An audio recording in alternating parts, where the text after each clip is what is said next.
I'll try to explain how I know that what happened in Strongsville is related to what happened here in Tacoma. Because I've been following, it's a hybrid statement. Hybrid is somewhat new. But in the 80s, pornographers who had tortured me and exploited me as a very young, traumatized, deaf child claimed that a poison they gave me had turned me into a weird person. And they wanted testimony from my peers about how weird I am so they could do an experiment on me to prove I was a threat.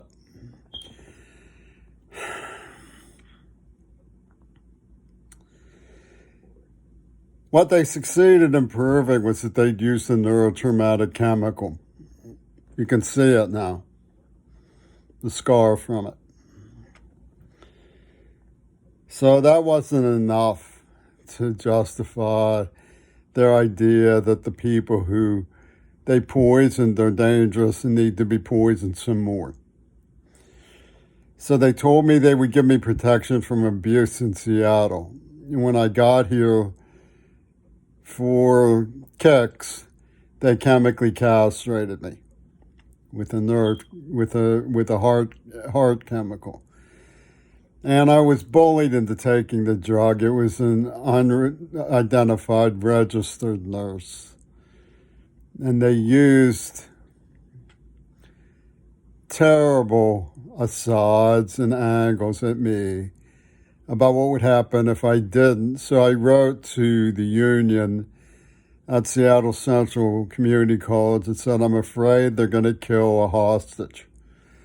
And their answer was to ban me from school and then to kill a hostage. Well, they needed proof that I was a threat, and I got very angry when that happened. And they came jumping down, whizzy, whizzy. Jaime. We've proved it. He said something mean. And the judge backed them up, and so did the insane asylum. They said he has no right to say something mean when we knife a girl over a penny line. That's a no-no. Well, since I found a school that didn't really agree with all that, and they let me come to school, and I made the honors society and won the honors poetry contest and graduated and duplicated the same feat here in Tacoma. Made Phi Theta Cap. I was already in Psi Beta. The spinner beanies at Sound Mental Health needed something else, and they canoodled with the Pittsburgh crowd that they have on their ticket and said, we need to prove that there's a real threat in this nerve agent that we're poisoning people with so we can take measures against our victims.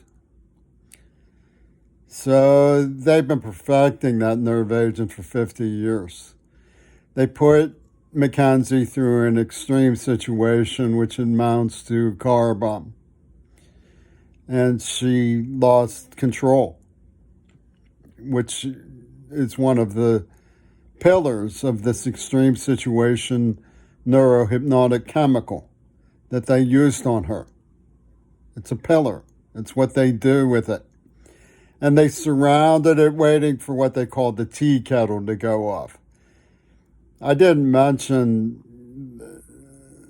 the third murder, which was Circe Rosine Kennedy, the third example, who they sacrificed because after violating evidently sexually, because their Virgin of Milan had made the tea kettle go off. Her name was Rosine. She was from the Rosa Green Party that they claim in their index would be supported by Roberto Clemente. who would cheer them raping a deaf girl with epilepsy who taught me sign language, allowing me to go back to school. This is their drama club index at work. They do have a drama club index. They really do. They've bragged about it openly. Shifty taught me the word indexology. So what we see is their mind-bending focus, they call one of their faculty magazines. Their focus on the threat.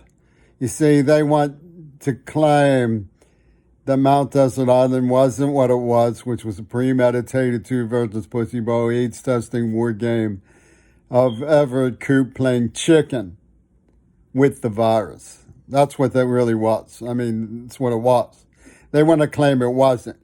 It was a focus on the threat to virginity by the man who cried from a neuroplastic injury when he was unrequited. This was a threat. And when they failed to prove it was a threat, what they succeeded in doing is getting the tea kettle to go off. You can see tea kettle going off. They ripper murdered Shannon Harps so that the tea kettle would really go off. We got Queerbait to say something mean. And the judge jumps down holding Wizzy. She throws up her skirt like one of the witches in in Macbeth. And she says, that. But it wasn't enough to really prove it. I mean, I escaped, made honors, graduated, and they were still going, that. And so what they needed was an example. They needed to perfect the formula. So they were doing one of these here. We're going to perfect that formula. We're going to get a threat to activate. And they detonated the car bomb that poor Mackenzie Shirilla was almost killed in.